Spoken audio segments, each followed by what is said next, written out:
Bom, queridos, no dia de anteontem,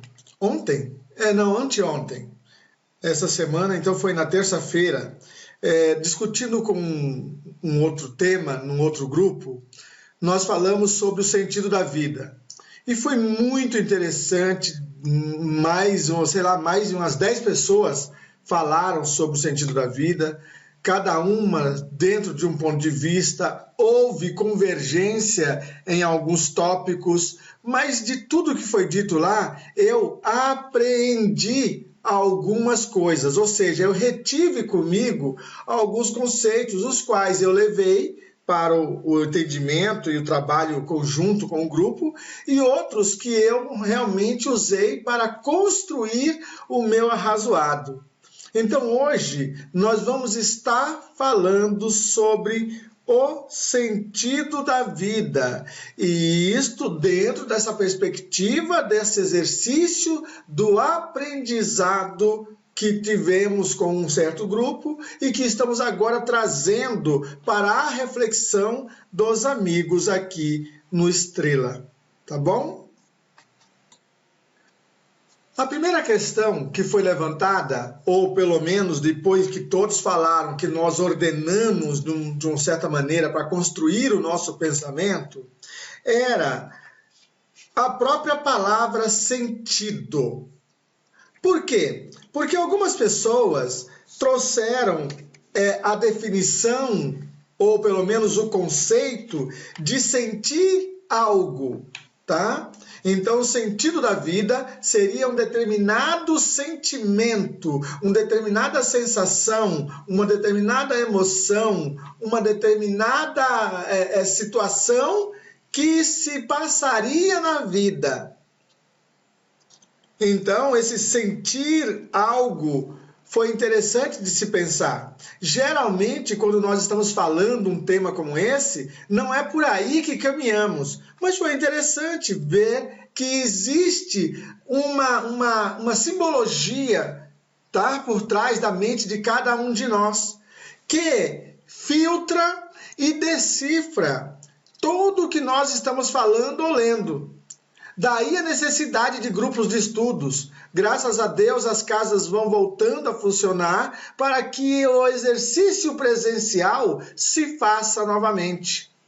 Porque assim a gente estimula as perguntas, assim a gente estimula a interação entre as pessoas. E isso faz com que todos nós cresçamos. Então, o sentido da vida, a vida tem algum tipo de sentir? Tem sim. Mas quando a gente fala do sentido da vida, não é bem este o conceito que nós estamos trabalhando. Nós começamos a trabalhar, então, o sentido da vida na questão ou na concepção de direção.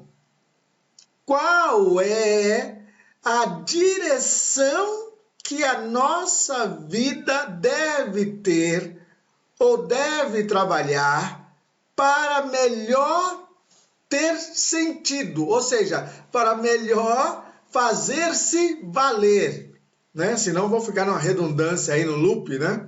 Então, o sentido da vida é algo que dá valor à vida, é algo que dá brilho, é algo que traz satisfação à vida. Sentido da vida é nesse conceito de ter um direcionamento, uma finalidade.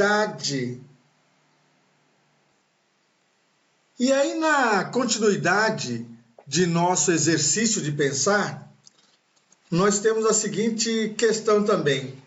Se é um sentido, um caminho, uma direção que dê real significado à vida que temos, significa que quando nós falamos o sentido da vida, nós não estamos falando o ponto final da vida, nós não estamos falando a estação primeira da vida, nós não estamos falando a zona em que se circunscreve a vida.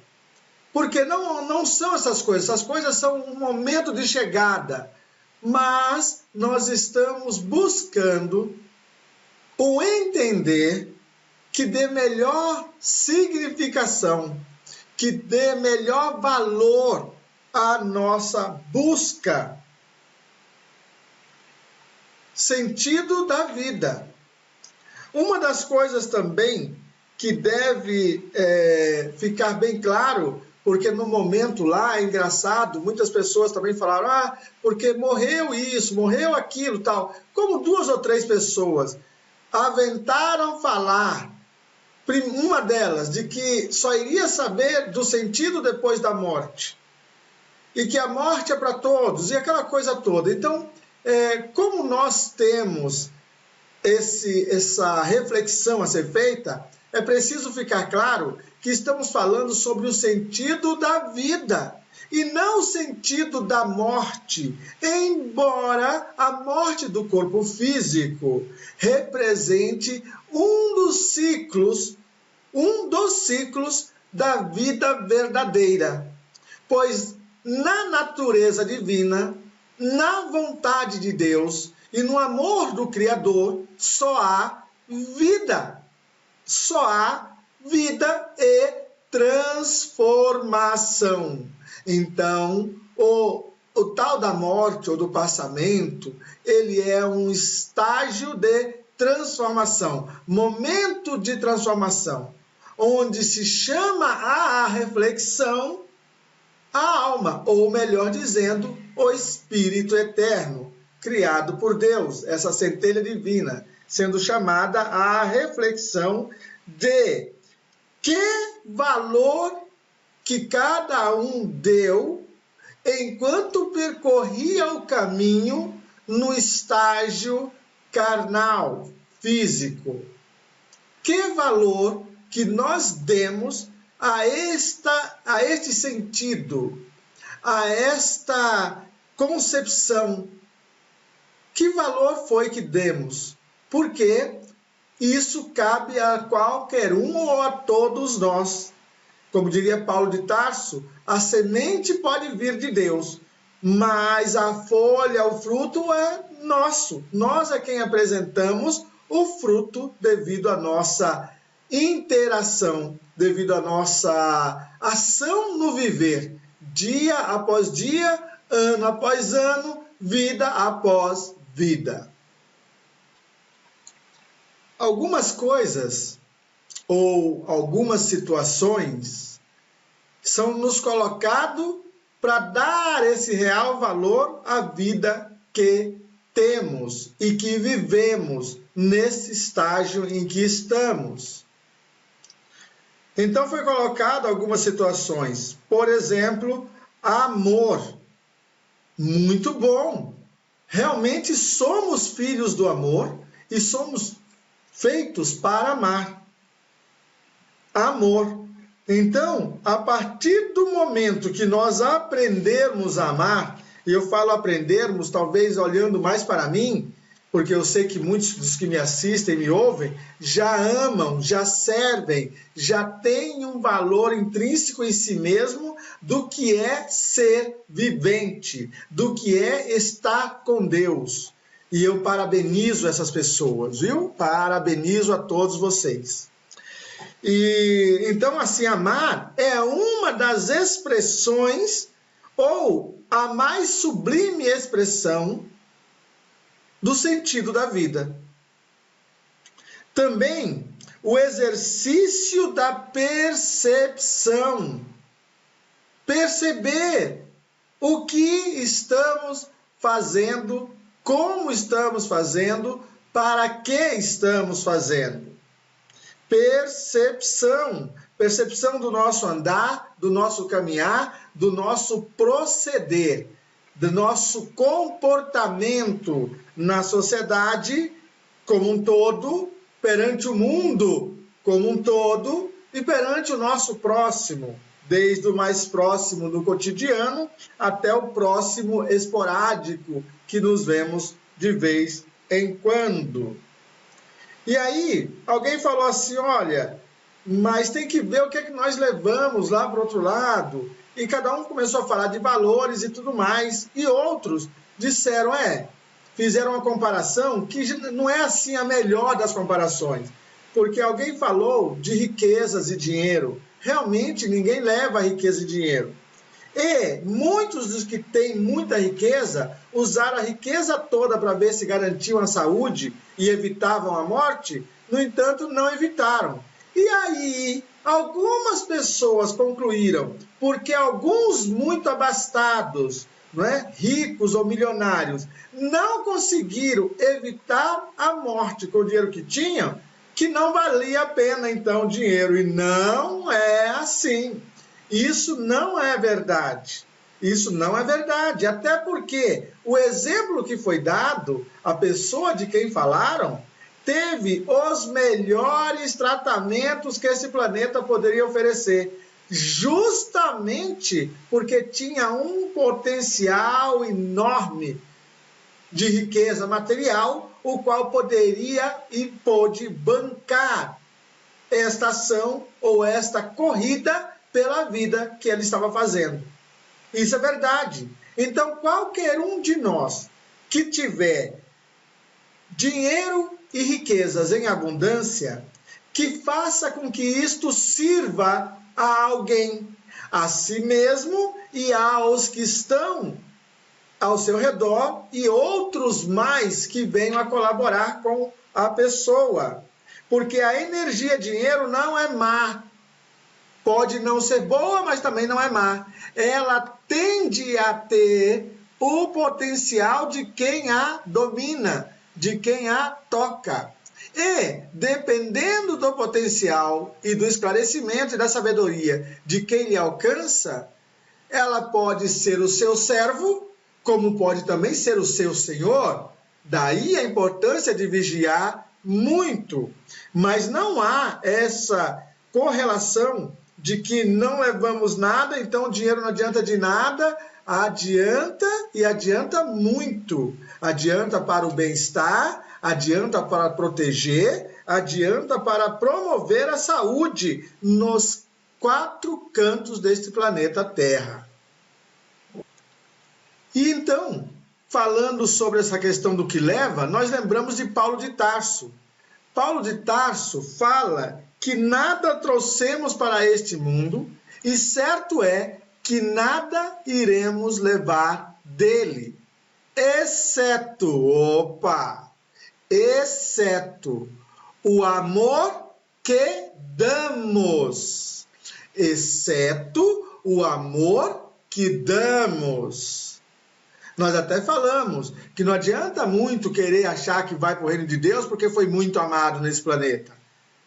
Porque esse reino de Deus provavelmente vai ser alcançado pelos que muito amaram neste planeta. É isso que nós buscamos, é essa mudança de paradigmas. Agora, olha que interessante. Se levamos o amor que damos, o que é que deixamos de melhor aqui? O dinheiro? Não, nós deixamos o amor que damos.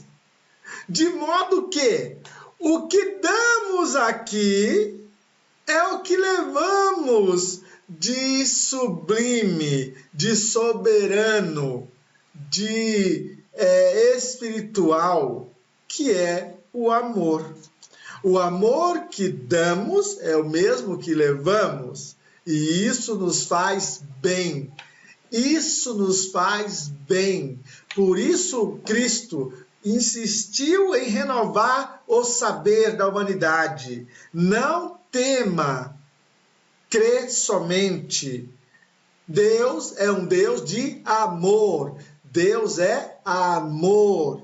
Deus sendo amor.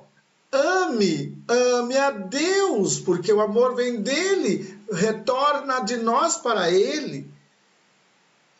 Ame a Deus e ame ao teu próximo, porque Deus habita nele, como habita em ti.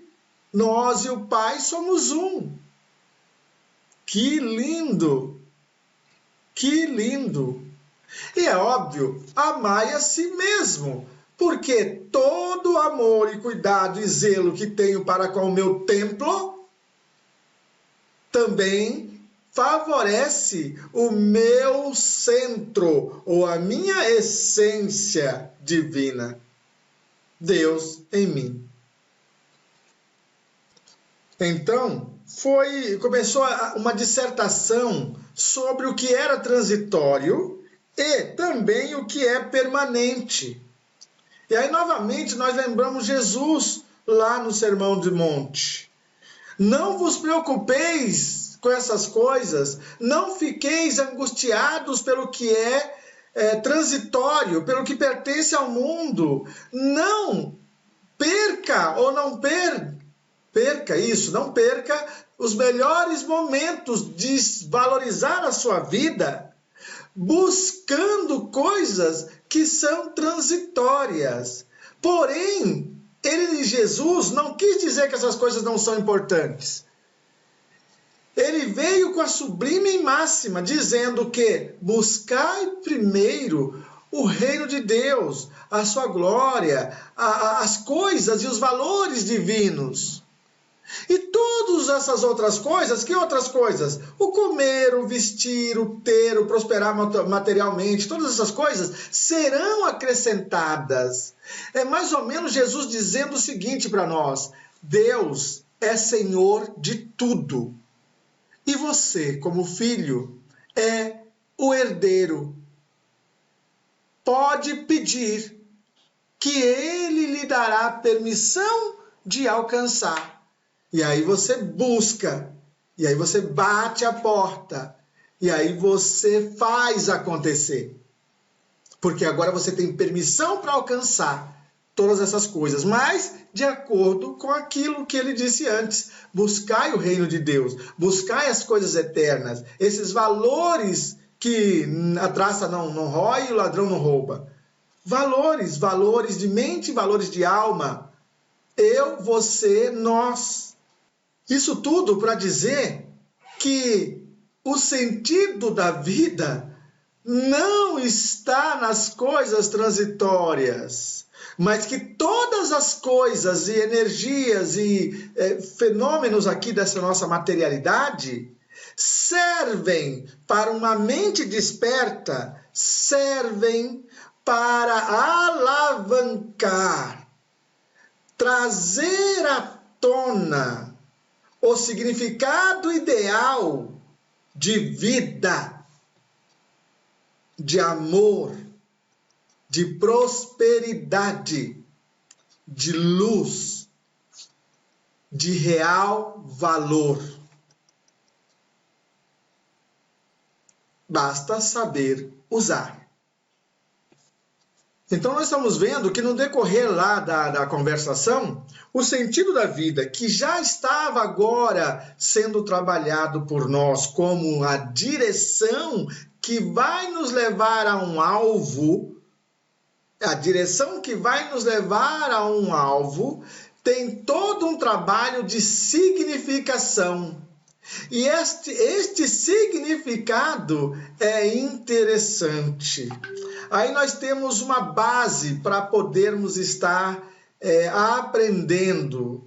Paulo de Tarso, na sua carta aos Romanos, no capítulo 12, versículo 2, ele diz o seguinte: e não vos conformeis com este mundo, ou, na sua tradução, pode estar com este século, mas transformai-vos pela renovação da vossa mente, para que experimenteis qual seja a boa, agradável e perfeita vontade de Deus.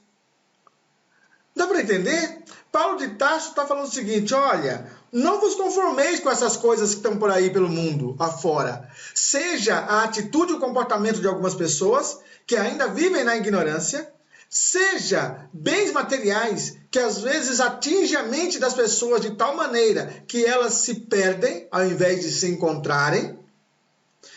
Então não se conforme com esse tipo de coisas que o mundo oferece. Não tome a forma deles. Ele também diz em outra carta que vamos viver no mundo, mas não ser do mundo.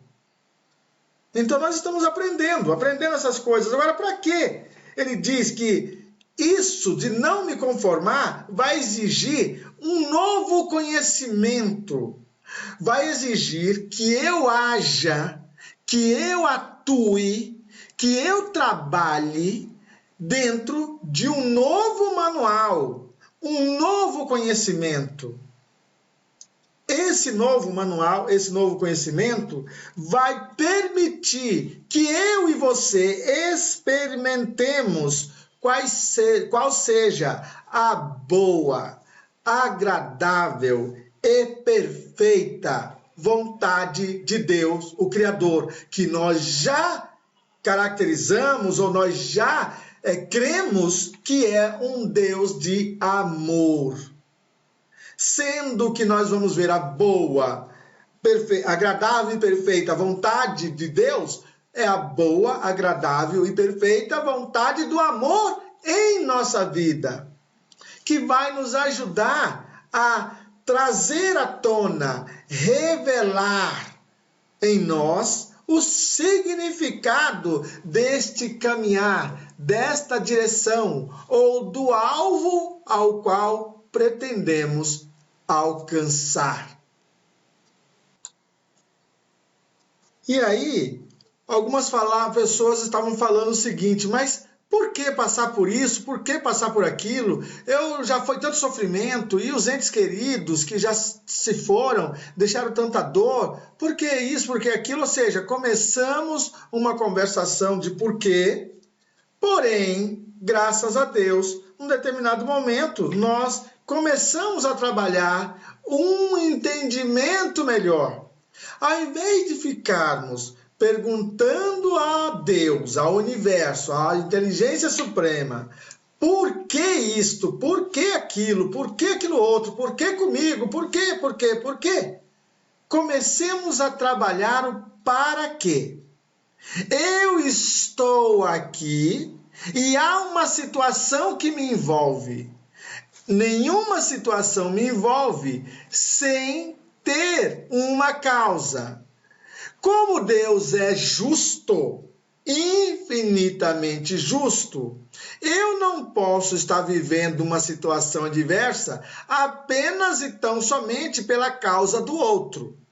É verdade que, se eu estivesse numa conexão melhor, ou não tivesse que passar por aquela experiência, aquele outro, ou a situação que o outro promoveu, não me atingiria, ou eu escaparia, ou eu nem estaria lá. Mas em estando e entendo que viver a situação, significa que eu tenho alguma coisa a ver com esta vibração, com esse padrão vibratório. Algo consciente ou inconsciente em mim me coloca dentro de um padrão vibratório que é compatível com aquela situação X. Para que então eu estou nessa? Para sofrer, para chorar, para ficar resmungando? Não. Justamente para que eu desenvolva forças, fé, amor e outras habilidades que vão me fazer valer na vida.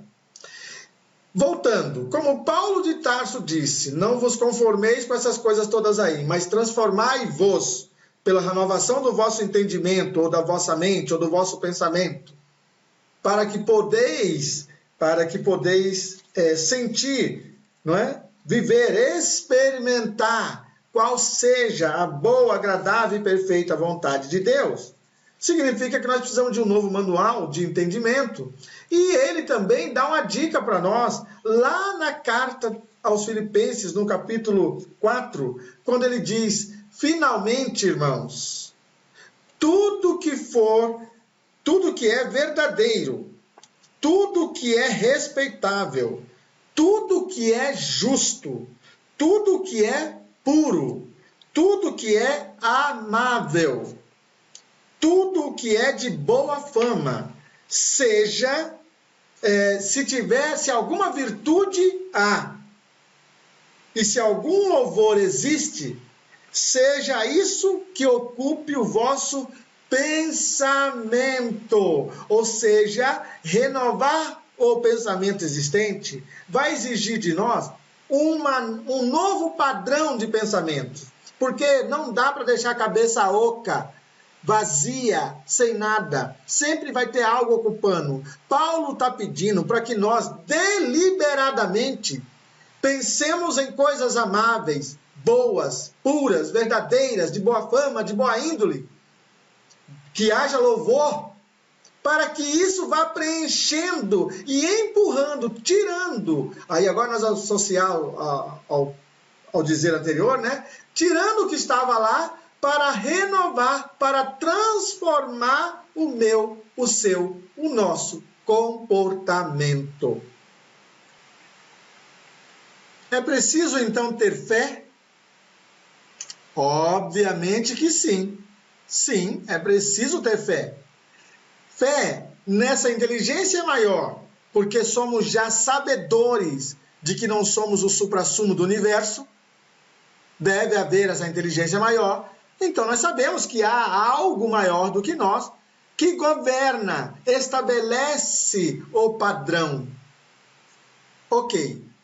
E fé em nós mesmos, porque uma vez conscientes de que fomos criados pelo amor, ou por esse Deus infinito, a sua imagem e semelhança, nós sabemos que carregamos em nós poderes de cocriação, de modo a sermos senhores do nosso destino, capitães de nossa vida.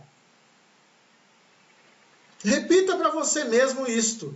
Então há que se ter fé, porque esta fé faz com que nós renovemos as forças na busca do conhecimento. E em alcançando esse conhecimento, nos libertemos da ignorância que nos limitava até mesmo o poder da fé. Porque se a fé é pequena, como diria o Cristo, homens de pouca fé, é porque nós não tivemos o abastecimento do conhecimento verdadeiro que libertasse o potencial da fé em nós. A fé realizadora. E aí alguém falou, olha, mas nós tivemos muitos exemplos. Aí citou-se exemplos de pais fabulosos, mães fabulosas, irmãos caridosos, irmãos sanguíneos mesmo, e até mesmo de criação, caridosos que deram a maior força para muitas pessoas, amigos. Aí depois fomos para outros vultos, tá, da humanidade, Madre Teresa, Gandhi, o próprio Jesus e por aí foi. E nós falamos então de termos exemplos. Que bom! Isso é ótimo. Agora, quando nós estamos tratando do tema o sentido da vida, vai exigir que nós, vendo ou estando na direção, sejamos o exemplo. Uau, Deonério! Esta parte foi mão à palmatória na hora que todo mundo lá começamos a falar sobre isto. É mão à palmatória. Porque às vezes nós nos conhecemos e sabemos que nem todo mundo aqui é santo. Não sei você, mas alguns que eu conheço não são. Inclusive eu mesmo. Se não somos santos, o que nós estamos fazendo? Nós estamos aprendendo, nós estamos perseverando, nós estamos criando um padrão em nós que saiba pelo menos ter empatia com a dor do próximo. Uau! E isso às vezes nos escapa. Tem pessoas que não têm empatia, como diria a Anete Guimarães, né? Porque não teve um espelho que lhe ensinasse novamente os mestres, não é? Às vezes nós queremos os exemplos. Nós queremos ter exemplos, nós queremos seguir os exemplos, mas seguir os exemplos significa também ser exemplos para aqueles que ainda não estão enxergando o exemplo que nós estamos seguindo, mas que já nos veem, que já nos alcançam com a visão, já nos alcançam com a audição, já nos alcançam no comportamento que estamos tendo perante eles. Que Deus nos abençoe e nos ajude, gente. Sério mesmo, que dê sabedoria para nós e que nós possamos fazer alguma coisa útil do aprendizado que estamos tendo de tantos guias e exemplos ao redor de nós. Como diria um dos filósofos ou um pensador, né, um dos grandes pensadores aí, sê tu a bênção que tu queres nesta vida. Sê tu a bênção que tu queres nesta vida. De certa forma, fazer ao teu próximo aquilo que você gostaria que fizessem para você. Não quer dizer, como nós aprendemos, né, em algumas aulas e cursos de programação neurolinguística, não quer dizer que se eu gosto de pepino, então também posso oferecer pepino para o meu irmão ou companheiro. Não. Simplesmente o pepino serve para quê? Para alimentar. Então qual é a essência da coisa? Alimentar-me com aquilo que eu gosto. E se eu tenho algo que o meu próximo gosta para se alimentar, ou se eu posso lhe produzir isto, então aí também eu vou alimentá-lo com aquilo que ele gosta. Não com o pepino que talvez ele não goste, mas já com aquilo que ele gosta, porque a essência da coisa é alimentar-se. Então, sê tu a bênção que queres na vida. Nessa questão do sentido da vida, também foi falado sobre a escolha das provas, não é? Então, alguns de nós escolhem de acordo com a evolução que temos, de acordo com a consciência que temos. E uma coisa tem que ficar clara: ninguém vai reencarnar com uma exigência maior do que a que pode trabalhar numa vida, que é esta vida que temos como encarnado neste tempo. Não dá para nós dizermos assim: eu quero sanar tudo logo, vou pagar a conta toda de uma vez, tá bom? Não. Existem contas, tanto na matéria quanto na questão espiritual, que só se paga depois de alguns anos.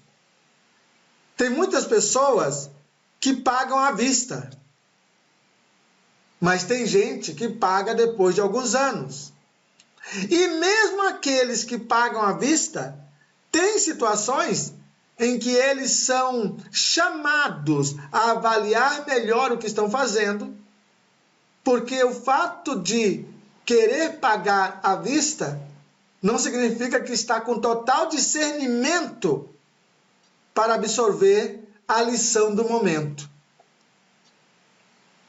Nós todos, então, nesse planejamento, não é, da escolha das provas, vamos ser mais alinhados, isso para aqueles que podem participar da escolha, devido ao grau evolutivo e consciência que estão no plano espiritual enquanto espíritos, tá? Agora, aí a pessoa pode estar trabalhando um conceito melhor, como a pessoa também pode não estar trabalhando porque não tinha esse discernimento, mas os benfeitores, os promotores da vida, vão fazer com que ele retorne a este plano material em circunstâncias e num trabalho, né, num enredo que lhe seja propício ao despertar, para que a partir do despertar ele possa então assumir novas responsabilidades, tanto nessa quanto noutras vidas. A escolha das provas ou as provas pelas quais passamos não definem de tudo o sentido da vida, mas podem nos ajudar, e é para isso que vai estar melhor caracterizado, a ter um discernimento do caminho que se segue. O discernimento do que vai abrir as portas da nossa percepção ao sentido das coisas em nossa vida, ao valor das coisas no caminho que trilhamos. Que bom! Outra situação que a partir daí foi encontrado é de que o próprio plano espiritual já fala para nós uma das nossas finalidades: evolução. Evolução. Evoluir, eis o sentido. Evoluir, eis o programa. Evoluir, eis o propósito. Porque o propósito, ele é maior do que o caminho, a direção. Mas a direção bem discernida vai nos levar à concretização deste propósito, que já chama aqueles de boa vontade. Então, neste sentido de evolução, ou seja, estamos aqui para evoluir, uma das coisas que a doutrina também nos traz é: amai-vos e instruí-vos. Novamente o amor, né, gente? É isso, a doutrina espírita veio apenas relembrar as coisas do Cristo e acrescentar de acordo com o diapasão do Cristo. Amai-vos e instruí-vos, para que essa renovação possa nos fazer valer para experimentar qual a boa vontade de Deus, né? Voltando lá, boa, agradável e perfeita vontade de Deus. Paulo foi fantástico. É isto. A instrução, esse conhecimento vai fazer com que nós alcancemos isto. Esse bem entender da vida. Evoluir. Que bom, não? E aí, para concluirmos no dia de hoje, essa questão do sentido da vida, né? Outro dia, ouvindo uma palestra do senhor Eckhart Tolle, se eu não estiver falando o nome errado, me perdoem, se alguém conhecê-lo, Eckhart Tolle. Eckhart Tolle. Eu acho que foi isso. E aí ele dissertou muito bem, aí alguém fez uma pergunta para ele sobre o sentido da vida, o propósito da vida, essas coisas todas, e deu um certo conceito, o qual eu não lembro agora qual foi o conceito que a pessoa deu. E ele gostou, assim, no sentido de acolher aquela informação que a pessoa trazia consigo. E aí, no finalmente da sua exposição sobre aquela pergunta, foi algo fantástico, porque serenamente, mas bem sereno mesmo, de um jeito assim de envolver quem estava assistindo como eu, pela tela, não é, do computador. Ele olha bem fixamente assim, diz que muitos de nós estão procurando um sentido do lado de fora. Muitos de nós estão procurando um propósito do lado de fora.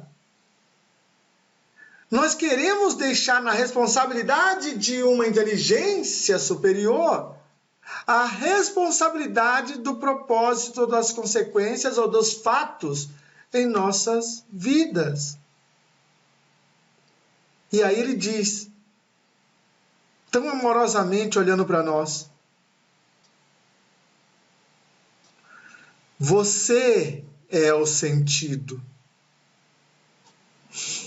Lindo, não? Que lindo. Ele diz assim, com a emanação do maior amor que pôde: você é o propósito. Você é o sentido. Você é o propósito. Que Deus nos abençoe. Consideração feita ao professor Deonério. Eu acho que a vida teria sentido se a gente não tivesse perda de memória. Se a gente soubesse em qual escala evolutiva está em cada reencarnação. Arrazoado. Interessante seu modo de ver. Um ponto de vista comum a muita gente. Todos nós já pensamos um dia assim. E ainda trabalhamos o melhor conceito possível para ampliar o ponto de vista, a fim de melhorar o universo de nosso entendimento. Na parábola do rico e de Lázaro, vemos Jesus ensinar que de nada adiantaria um morto, Lázaro, retornar e aparecer para os vivos, os irmãos do rico, para lhes avisar das consequências dos seus atos, pois eles não acreditariam. Afinal, muitos dos profetas já haviam dito e eles não mudaram o comportamento. Eu aprendo que há uma importância maior na memória presente do que na memória outrora.